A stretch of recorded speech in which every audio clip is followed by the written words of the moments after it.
Makikanta sa mga pamosong hits sa kauna-unahang Intertown Choral Competition sa Pampanga. Tuhayan sa report.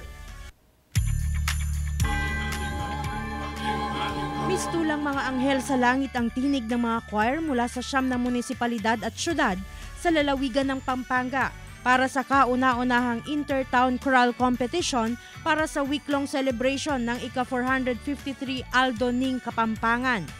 Mula sa boses, attire at synchronization ng steps.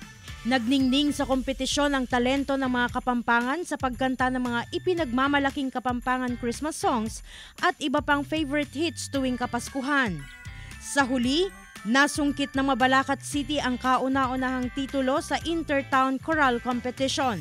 Christmas is one of our tradition at hindi makukumpleto yung tradition na yun kung wala yung mga songs na nagbibigay ng kapayapaan at joy sa ating puso. Ayon sa provincial government, layo ng kompetisyon na mas ipakita sa mundo ang mga talento na tatak Kapampangan. Samantala, first runner-up sa kompetisyon ang Bayan ng Magalang at second runner-up naman ang Bayan ng Santo Tomas. May mga special awards din na napanalunan ng iba't ibang LGUs. Bawat winner ay nakatanggap ng trophy at cash prizes. Glam Calicdan, Dizon, One North Central Luzon.